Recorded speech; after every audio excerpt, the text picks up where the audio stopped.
Last week, we broke down the offensive free agents that we'd love to see join the Titans. This week, it's all about the defense.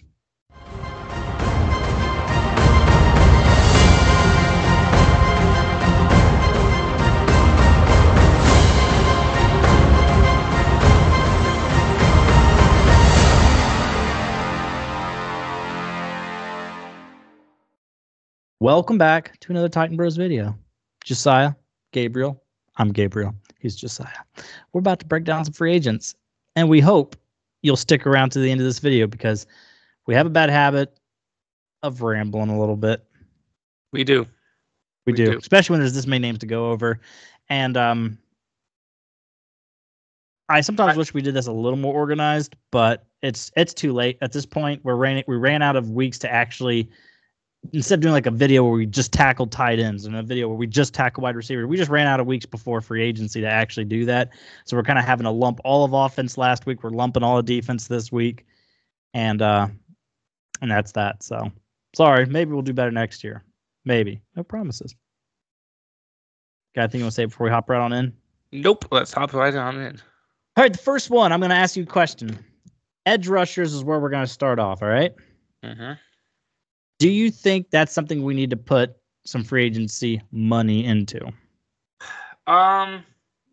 Maybe because we'll most likely lose an Autry, So how many sacks did he get for us? He did get an 11.5, but he didn't really play the edge. He played defensive line, but he wasn't necessarily just rushing from the edge. Yeah, but he is on the edge list that we're going through. But you're right, it does say DE for him. Yeah, I'll go ahead and throw that out there. Give credit where credit's due. We're using SpoTrack again to look at the free agents supposedly as well as the market value. And yeah, like we hit edge. That's what we're on right now is edge. But for some reason they have people like Leonard Williams, who he's not an edge rusher. And then like you just said, Danico Autry, he has played some edge for us, but I wouldn't say he's a edge rusher either. He's a defensive lineman. So there are going to be some people in here that maybe shouldn't quite be, but it'll be all right. Yeah. Because like Leonard Williams, I'm not even going to talk about him. I'm going to talk about him later when we do defensive line. So yeah, with edge. Well, in that case, who do we have to start first? Harold Landry and Arden Key still. Arden Key. We could do better than Arden Key, to be honest. Here's my thing. I agree with you. We should do better than Arden Key, but edge rusher is almost like the quarterback of defense now, where that's where you put a lot of money into. Well, if we could find someone that's at least a good rotational player, I would be okay if we gave Caleb Murphy more of a chance than we did last year. I would have liked to see him play a little bit because he couldn't get stopped in college, even if it was a small college. And in preseason, I think he had 4 sacks in 3 games. I would have loved to at least just throw him out there, especially once we were mathematically eliminated. I think that was bad on us. But we need something. I don't like Arden Key all that much, to be honest. So, and pass rush is so huge. And I will say Harold Landry was getting much, much better as that season went on. So I'm okay with Harold Landry. But the other side needs some help, even if it's a rotational player. So if it's free agency, or maybe if it's just we give Caleb Murphy a chance, but we need to do something. Let me put it this way. Arden Key's only ever been a rotational piece in his career, and this was the first year he had to be more like a full-time starter. He wasn't bad, but he to me showed that he should still just be a rotational piece. Yeah. Like he's a very high juice, high energy player, but when he's out there every single play, he just gets tired, and then that's that. So having someone who can at least relief pitch, I guess, is a good way to put it. That would be helpful. Like I'm looking at the top name. There's really only one big name on the actual market. Like big name is Danielle Hunter. I call him Danielle Hunter, but I feel like it's actually pronounced different. But anyways. He had a crap ton of sacks last year. It was like 15, 16 sacks last year. But he's projected about $20 million a year per SpoTrack. For how many years? It says 3 years. So it'd be, $60 million 3-year deal? Yeah. And I'm like, we have a lot of money, but is that where we want to go? It's one of those situations where if we did get him, we had him rushing on the one side, Landry rushing on the other. That'd be good. That'd be nice. But at the same time, I'm like, it's kind of the same situation when people say we should draft Brock Bowers, where I'm like, Brock Bowers might be legit, but is really where we should spend high money or high picks should be knocking Chig down a peg?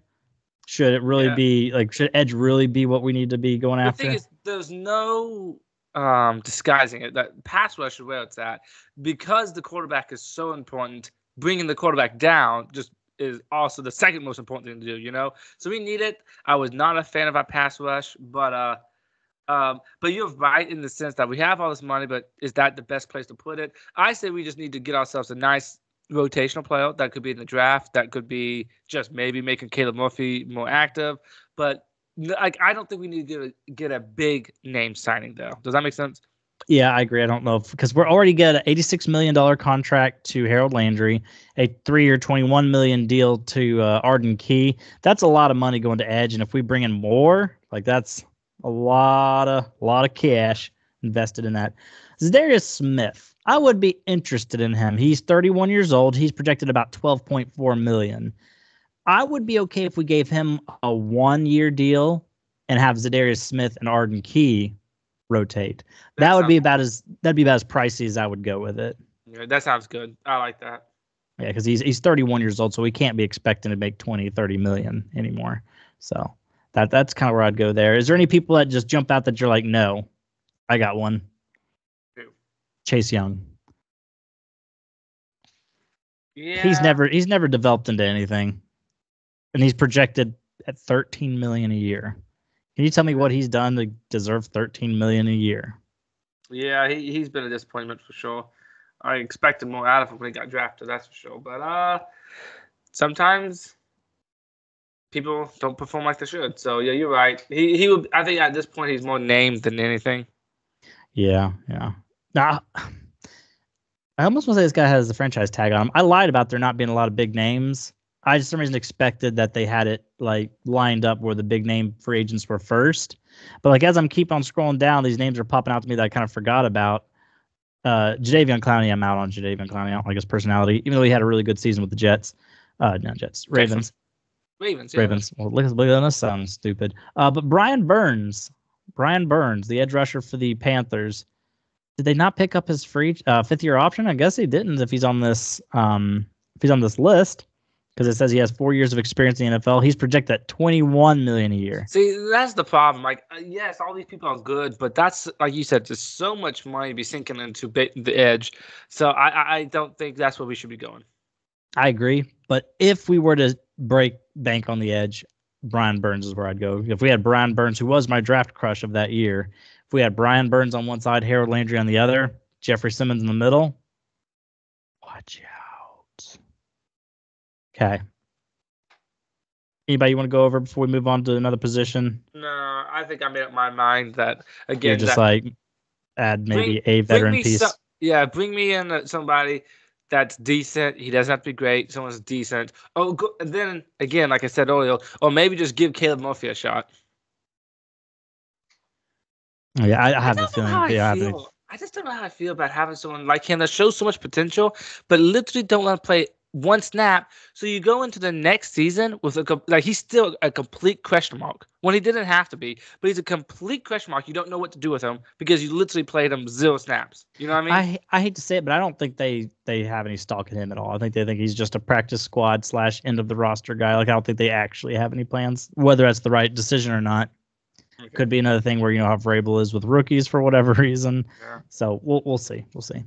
I'm looking at this as edge, defensive line, defensive end, defensive tackle. Do we want to do defensive line, or do you think that's just kind of encompassing everyone? Because they had one option last week where it was like offensive line, so I had all people on the O-line. So should we just skip defensive line and go straight to defensive end? Sure. Yeah. Defensive end update. Let's see what they got us with here. Leonard Williams. You in on Leonard Williams? He's all right. He's not as good as he was. He's also someone that never was as good as he should have been or what people thought he would be. But he's okay. I think he could be a somewhat of Dunico Autry. Maybe not quite as well, but he can do something, though. What is he supposed to go for? Do you know, money-wise? Oh, he's, I think, a bit pricier. Let's take a look. He is projected at $16.7 million a year. 16? Yikesy. Yeah, I think he had his best year as a pro last year, and that's why. Well, but the problem is he's too old to think. I wouldn't pay for that. He's 29 though, so he's in his prime. Next year he'll probably start dipping. He must have been young when he got drafted. He got drafted. Marcus Mariota got drafted, right? Yeah, I think Marcus Mariota is 30 now. So yeah, he must have been just a hair younger than Mario Tur. And I'm gonna tell you, I'm not interested in any of these people because what I really want us to do here is just to bring Danico Autry back. Because in my mind, having the defensive ends being Danico Autry, Jeffrey Simmons, and then putting like some big fat nose tackle in the middle, I like that. You like that? I like that a lot. Do you think that's going to happen with Autry? Probably not, because if a lot of people are saying this, I'm not sure I agree with it or I'm okay with it. But a lot of people are saying, yeah, Titans ain't making any kind of a push in 2024. And if that's the case, then it makes perfect sense that we wouldn't go get him. Why would you just do an aging veteran that's not a part of your future plan? I disagree with that if that's not philosophy. A lot of people are saying that, like, oh yeah, it takes 2 years to rebuild, so this is year one. So 2025 is when you need to watch out for the Titans if we have a good head coach, if we have a good GM, and if we have a good quarterback. So, which I disagree with, but whatever. So I'm out. I'm out on anything else. If I'm being honest with you. If we're not bringing back Danico Autry, I mean, we need to address it. We can't just let some no-name person like some of the folk we had playing at the end of last year. Yeah. But a lot of them are just like Chase Young. He's edge / defensive end. I already said I was out on him. Just a lot of them.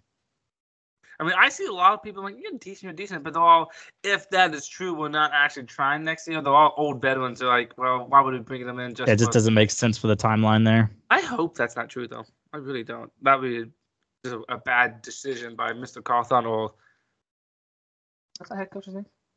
Brian Callahan. Yeah, the thing that annoys me about it is the fact that Will Levis only has a 4 year. Yeah. I'm saying year. Why can't I say year? You can't 4-year deal.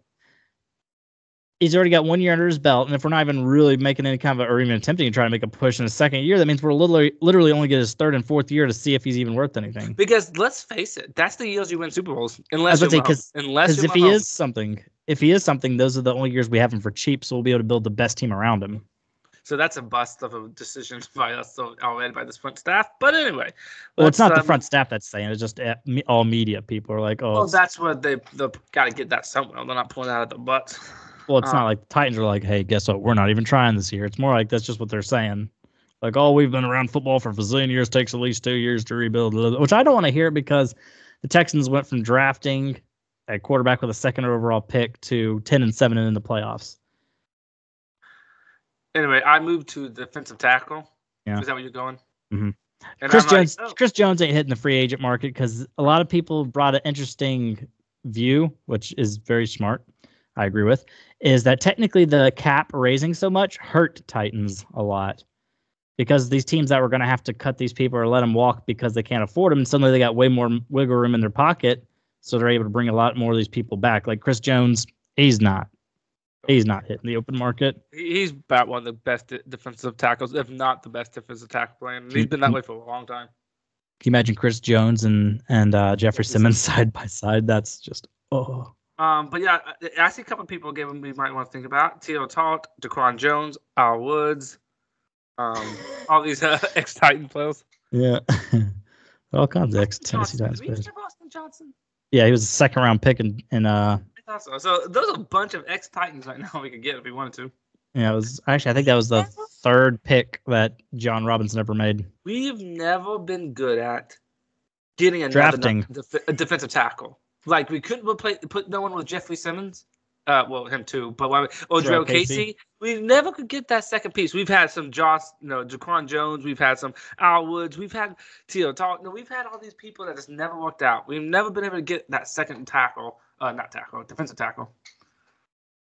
I agree. But anyway, look on this list. Do you see some Fletcher Cox? He was really good when he was in his prime, but sadly, he's old now. I have a lot of in-laws that's Eagle fans, so I kind of have an inside scoop, and all of them's like, we love Cox, but he's done. He's 33 years old. Yeah, 33. He's done. I mean, yeah, at some point you got to realize you're old. You got to get out of there. What I was told, like his last contract he got was just a contract that did still loyal to him more than anything. And now that he's lived that contract up, he's even older now. So they're basically like, I kind of wish you'd just retire. Yeah, basically. Because we don't want to cut you, make you end in disgrace. If you look at the name, though, it's nothing. Not many good options. Yeah. Yeah. Do you think we need one? Because here's the thing: if we're not really addressing the edge, we're not replacing defensive tackles, the defensive ends. Is our pass rush gonna be bad again? You think? because last year wasn't great. Last year, our sack total was decent, but our pressure wasn't good. We talked about that. It was kind of crazy. But, like, are you okay with that? If this is what we are going with, are you okay with that? No, I mean, either we'd have to put like a 4th-round pick on an edge rusher, or like I said earlier, bring in somebody like Zadarius Smith to flip back and forth with Arden Key. We can't just go back in there with Arden Key as their starter, let Danico Autry walk and replace him with somebody worse, bring Simmons back, hopefully healthy, and then just like that's not a good thing. I mean, obviously, we hope Harold Landry will be looking like the one that ended the season, so that would help. But I don't know if that's a big enough difference to really help. Yeah. Also, defensive tackle might be the least valuable position on a defense. Yeah, it really is. Okay. All right, let's go ahead and move on to the next. Linebacker. Do you want to hit linebacker or just do the specifics instead? Outside and inside. Let's do outside linebacker. Well, actually, let's not do outside linebacker because that's kind of edge, isn't it? Yeah, depending on what kind of defensive front you run. So let's go inside linebacker. All right. Because we could use this right now if we're letting Al Shazil go. Gibbons, is he staying? Is he going too? Who, Gibbons? Jack Gibbons, no, but he's just a second. He'll be a second-year undrafted person. Guy. We have Al Shazil. Who's the other person? Al Shire and Jack Gibbons. Oh yeah, Gibbons. So you're saying that both our stars could be gone this year? Jack Gibbons won't be, but he's just an undrafted rookie. Oh, so you wasn't impressed with him? No. Okay. What do you think about Devin White? He was good. Is he? How old is he? He's projected at 26. He's projected at $10 million a year. I would I'm not big into splurging on linebackers, but if we were going to splurge on a linebacker, just $10 million a year. I could do. Yeah, I'll be okay with that. What about Patrick Queen? Got the Denard Wilson connection. Yeah. Ooh, he's projected at 18.5 for a middle linebacker. I would be out. But here's the thing: one of these we need to take, because last week I did that with offense, and this week I'm doing it with defense. Basically, we're being Rustin Webster over here. We're like, oh, I ain't paying that much for that player. I ain't paying that much for that player. I ain't paying that much for that player. And then you just sit on your hands and have all this money and not do anything because you don't want to spend it on anybody. The problem is we do have all this money, but the free agency list isn't great. It really isn't. And so I feel like we might be spending a lot of money for people like, oh, you're not great. Oh, you're not great. But I would be okay with Devin White. I think he would be a good asset. I think I would like him. Yeah, I would take him. And then obviously there's the Aziz Al-Shire. I think we should bring him back. I think so too. I'm not going to go in depth about it because I think that's probably what our next video will be, is addressing our own free agents and which ones we think we should bring back and which ones we shouldn't. So I'm not going to go in depth with that. But I say bring back Al-Shire for one. Zach Cunningham's a free agent. I saw that. But yeah, either Willie Gay Jr. or, like you said, Devin White. I could live with that. Devin White and Al-Shire. That sounds like good tandem there. I would take those two. Yep. Okay, deal. And maybe get like a 6th or a 5th round pick and groom him, see if he can become something. All right, next position. Let's go cornerback. This one's something we definitely need to address because our top 2 corners were Bunting and Fulton. They both are out the door. There's a Dory Jackson on the list. Interesting. He didn't like Vrabel very much, and vice versa. Update, you stupid phone. All right, here we go. J.C. Jackson just got cut. What do you think about him? He was an idiot. I know he acted up in what's it called, New England and San Diego. Oh, lost. I didn't think it was San Diego at the time, but so I know he's been an idiot everywhere he goes. So I'm not sure I would want him. He's good, but I don't know if I would want him. Yeah, if he's gonna be an idiot, I don't want him. Adoree Jackson is projected at $11 million. Is he doing better than we thought? Maybe. Oh, this list is just so got no one on it. Yeah, because $11 million for Adoree Jackson. Because I'll be honest with you, he's a fast dude. If he was only like $5 million, I would be okay with bringing him back to be a piece. But $11.5 million, I'm good on that. I'm good on Stephon Gilmore. He's old, very, very old. What do you think about Kendall Fuller? Oof, $14 million. Man, you got to pay for corners these days. The problem is none of these people are what I would call a shutdown corner. Those are getting Yeah. few and far between. But Jeff Okuda, he had a quietly good year. He was drafted 4th overall, I think, in his draft. 4th overall in the first round in his draft. Got traded from the Lions to the Falcons, and he had a solid year. Not amazing, but solid. 14.7 is what he's projected. That's a little steep for just solid, in my opinion. all these cornerbacks. Yeah, I'm just looking at all these. Sean Murphy Bunting, I would be okay with bringing him back for 6.7. That's a little steeper. I'd like maybe 5 or 6, because 5 is what we had him last year. Right now, we got nobody right now. I mean, yeah, so I agree. We have at this to point, pay somebody. We have to pay somebody. Yeah, another thing is L'Jarius Sneed, I'm sure you saw, got the old franchise tag. The really good cornerback from the Chiefs. So he is not going to be hitting free agency. That was a good call by them. Yeah, I mean, yeah. Christian Fulton. How about Eli Apple? Yeah, I was looking at that. 6.7 for Fulton. I don't know what he did to deserve that. Sadly, all these people. Man, there's a long list, that's for sure. But none of these people wows me. Sadly, what I hate to say is we're gonna have to pay good money for a cornerback. That's just how it is. What about C.J. Henderson for the Panthers? I would be okay with him. 8.4 million projected. Let's bring in Henderson. But here's the other say. Let's bring in Henderson. Let's bring back Bunting. But when you have your starting 2 corners being Henderson and Bunting, you're like, that's not a wow. That's not a. You know what the problem is? Cornerback to me right now, our pass rush would be Our linebackers, this defense is so We have a lot of money. I do think we need to splurge on either a corner or an edge. Yeah, one or the other. Agree. One or the other. Either go after Brian Burns at edge, something like that, or go after somebody high value like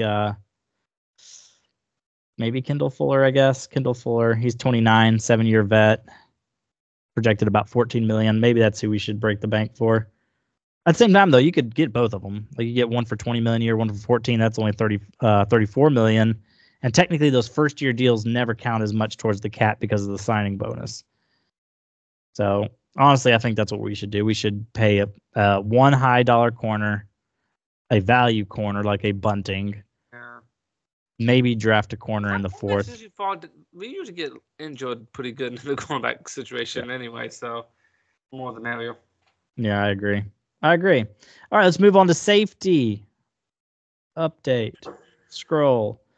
All right, first of all, let's go ahead and get this out here because I haven't actually had your thought on it yet. What do you think about bringing back Byard, who just got cut? I would say this. That dude looked about as wash can be for the Eagles. He looked worse for the Eagles than he did for us. Maybe it was a scheme thing. Maybe he never really fit in. But boy, did he burned out fast. Yeah, I heard he wasn't even playing the position he's good at playing. He wasn't even playing free safety, which that's shame on the Eagles there. Would you be okay? Out, but I'm thinking you're in. So, but I would be in at a deal. Micah Hyde's available, but he's 33 years old, so I'm good on the 33-year-old. I think he's better than Byard though at the moment. He was really good last year. Micah Hyde's only projected $3 million. But the problem is he's been hurt a lot. That is his biggest issue. That's one thing you get Byard. Byard don't get hurt. He might be bad, but he don't get hurt anymore. I don't think he's missed a single game or practice his entire career. So I don't know what he does to his body, but good on him. That's not the Titans way. What about Antoine Winfield Jr.? He is projected as a free safety at $18.4 million. I don't know if safeties are worth that much anymore. I think the best safety in the NFL, whoever that is, I don't think is worth $18 million a year. That's just me. That's the problem. You have to be careful with safeties. You know, you want to get a good one, but when you pay $18 million, I'm sorry, but a good safety and not a good safety, it does not move the needle much in wins and losses. It just doesn't. It doesn't. But I found my guy who I wants to go after. Who? Got all kinds of connections, homie. Geno Stone of the Ravens. Oh, first of all, Denard Wilson was his position coach. He was if I heard correctly, he was the college teammate with Amani Hooker at safety. And I think he had 7 interceptions last year. He's only projected at 7.2. Jeez. Yeah, so if we had him and Hooker back there, old college teammates. Yeah, I could live with that. Decent. Um, Yes. Actually, I'd rather have him than Byard. Me too. Okay, then we'll agree to that. Okay, bring him in. Bring in Gino. What other positions we got here? Free safety. Or not free safety. Strong safety. We already talked about both of them. Basically, I'm good with Hooker. Yeah, and he actually did his best at staying healthy last year. He did miss some games, but it was his best. Yeah. So that's defense already. So we're actually done with that already. So I'm going to give you my very quick plan on special teams. Stonehouse, good. Get him healthy. He'll be back. Sign back Morgan Cox, the long snapper. Hasn't had a single mishap yet. Plus, he's literally a Pro Bowl long snapper. So bring him back for like $1 million, maybe $2 million. And bring back Nick Folk. Bring him back. He missed. Bring him back. Yeah, so he missed 2 extra points and 1 field goal. We would literally have that in a single game sometimes. Yeah. Over the last couple of years. I agree. That's the best kicking we've had since Ryan Suckup got hurt. Which sucks that we was a team that was not in contention for most of the year because it was a wasted. We had some seasons where it was like, man, if we just hit that field goal, we could be this record. But even with his awesomeness, we was such a bad team, it didn't matter. So you agree with my special teams analysis? Yeah, I bring everyone back because I'll give us that. We got a good special team units. Well, our kickers, like our special teams makes a lot of mistakes, but that's like fumbling and that's bad blocking, punt blocking. We have a bad special teams, but our kicking is actually good. Specialists, something's what they call them. We still have that OC. Oh, actually, we get not OC. I meant special teams coordinator, but we followed him right after. Yeah. Anyway, he was bad. So there was a list. I don't know if you guys agree or disagree. What's just a little annoying to me is I feel like we have money, but I said this in the last video. No, I don't love the list. I don't love the free agency list out there. But we're just gonna have to spend money for a good money for a decent player. We're gonna have to do that. Yeah, that's what the biggest problem is, and what it comes down to is really good players just get paid by their team, and that's that. Or franchise tagged and traded to a team, but a deal's already agreed upon before the trade even goes through, and then just like you never actually get a shot at them. So there's still a bunch of money at Brian Burns. Let's bring in Devin Bush. Let's bring in Alshire, Bunting, maybe Bunting, and then the safety I said Geno Stone. So I said Geno Stone. Just like that sounds like some solid defensive players we're getting, and if we could draft a couple that could get in there. I would say this: we should not completely ignore our defense. There's a couple of things we can do to fix it. But there's 2 positions, to oversimplify this, there's 2 positions. If we do not fix, we're screwed. If we fix them up, we can have a shot to make the playoffs. O-line, receivers. That's it. As constructed right now, this O-line and receiver core will not get you in the playoffs, period. If we fix those 2, we have a shot to make the playoffs. It's oversimplifying a massive roster that football teams have, but that's what it basically goes down to. Those 2 positions were so bad at them last year that you're not gonna make the playoffs with that. Mahomes would have a hard time making the playoffs with that. Mm-hmm. But so if we fix those, well, they're decent, even in the middle of the pack, 15th O line and 15th receiving core, then we have a shot. Yeah, just average, just league average would be so much better than what we've seen. And here's something I'll say before we call it a day here. If you have a team that has the best offense and the worst defense, and then another team has the best defense and the worst offense, I will promise you that team with the best offense and worst defense will have a way better record. Whether you like it, you love it, it is what it is. That's the truth. That's the NFL that we're in. And I was reluctant to accept that. I was always a defensive guy, but it's just how the NFL is played now. You can't play the defense that defensive coaches wants to play. You can't play that toughness anymore. Like, the rules are just against it. You're fighting against the rules. When you focus on the offense, the rules are meant to help that. You know what I mean? And you just kind of go with the grind, and you just help the team. The NFL just helps you out more that way. I mean, how many times have our drives stalled, but only continued because of a roughing the passer or a pass interference or something like that? Where I'm like, see, our crappy offense would have already been done for, but now since it's harder than ever to play defense, we get another fresh set of downs.